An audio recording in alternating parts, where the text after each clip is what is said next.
Police అమరవీరుల సంస్మరణ దినోత్సవం సందర్భంగా నంద్యాల రైల్వే స్టేషన్లో రైల్వే పోలీస్ ఆర్పీఎఫ్ సిబ్బంది ఎస్ఐ కుమారి ఆధ్వర్యంలో రైల్వే స్టేషన్లో అమరవీరుల వార్షికోత్సవాలు నిర్వహించారు. అదేవిధంగా ప్రయాణికులకు పోలీస్ అమరవీరుల త్యాగాల గురించి అవగాహన కల్పించారు.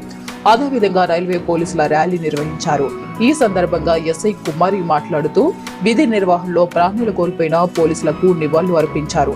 అనంతరం మాట్లాడుతూ 1959లో భారత్ చైనా సరిహద్దుల్లో విధి నిర్వహణలో అమరులైన భారత్ పోలీసులను స్మరించుకుంటూ దానికి గుర్తుగా ప్రతి ఏటా అక్టోబర్ 21న పోలీస్ అమరవీరుల దినోత్సవం నిర్వహించుకుంటున్నామని తెలిపారు.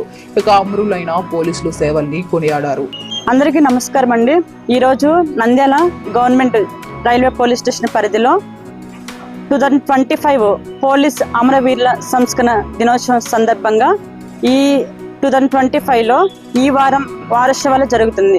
ఉన్నతాధికారుల సూచనల మేరకు మా నంద్యాల రైల్వే స్టేషన్ పరిధిలో ప్రజలతో మేము ఆర్పీఎఫ్ ఇంకా రైల్వే స్టాఫ్ అందరం కలిసి 2024 నుంచి 25 వరకు విధి నిర్వహణలో ప్రాణాలు అర్పించిన మా పోలీస్ సిబ్బంది అందరి గురించి, వాళ్ళ యొక్క సేవల గురించి, వాళ్ళు చేసిన